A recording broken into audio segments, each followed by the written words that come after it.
Hi friends, 2026 election பத்தி ரீசெண்டா ஒரு தனியார் நிறுவனம் எடுத்த சர்வேல தளபதி தான் தமிழ்நாட்டில் அதிக இடங்களை ஜெயிக்க போறாரு அப்படின்ற மாதிரியான ஒரு கருத்து கணிப்பு ரிசல்ட் வந்திருக்கு. ஸோ அந்த ஒரு ஆர்டிக்கலை வெளியிட்டு இருக்கிற இந்த ஒரு நியூஸ் பேப்பர் கட்டிங் பயங்கர வைரல். இதுல பாத்தீங்கன்னா 234 தொகுதிகளில் தமிழக வெற்றி கழகம் 95 to 105 தொகுதிகளில் வின் பண்ணும். தென் திமுக கூட்டணி 75 to 85 அண்ட் அதிமுக 55 to 65 தொகுதிகள். தென் நாம் தமிழர் கட்சி மற்றும் இதர கட்சிகள்லாம் சேர்ந்து 5 to 10 தொகுதிகளை வின் பண்ண வாய்ப்பு இருக்கு. இப்படின்ற மாதிரி ஒரு சர்வே ரிசல்ட்டை வெளியிட்டு இருக்காங்க. ஓட்டு சதவீதம் பாத்தீங்கன்னா டிவிகே 34%, டிஎம்கே 30% கிட்டையும் பெறுமா.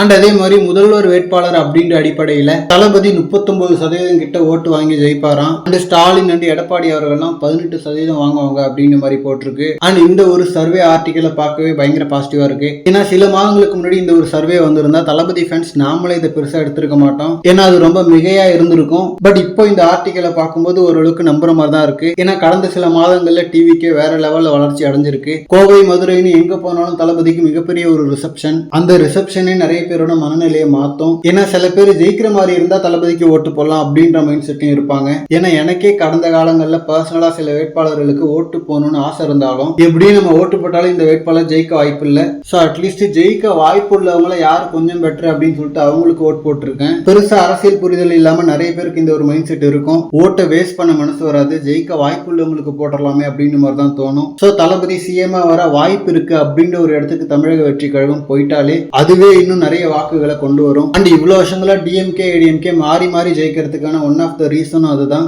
அதாவது மற்ற சின்ன சின்ன அரசியல் கட்சிகள் இருந்தாலும் அவங்களுக்கு எப்படி போட்டாலும் ஜெயிக்க மாட்டாங்க அப்படின்ற ஒரு விரக்தியிலேயே இது ரெண்டுல அப்போதைக்கு எது பெட்டரோ அதை போட்டுட்டு இருந்தோம். சோ இப்பதான் சாலிடான ஒரு மூணாவது பார்ட்டி தமிழகத்துல வந்திருக்கு. அண்ட் ஆல்ரெடி ஏடிஎம்கேவை பீட் பண்ணி ரெண்டாவது கட்சியாவும் மாறிடுச்சுன்னே சொல்லலாம். சோ இப்ப முதன்மை கட்சியா மாறுறதுக்கான ப்ராசஸ் தான் போயிட்டு இருக்கு. ஹோப்ஃபுல்லி அது நடக்கும்ன்ற நம்பிக்கையும் இருக்கு. ஓகே ஃப்ரெண்ட்ஸ், இந்த சர்வே பத்தின உங்களோட கருத்துக்களை கமெண்ட்ல சொல்லுங்க. அண்ட் இந்த மாதிரி தளபதி பத்தின ஹாட்டான அப்டேட்ஸ்க்கு நம்ம விஜய் ஃபோர்ட் சேனலை சப்ஸ்கிரைப் பண்ணுங்க. தேங்க்யூ.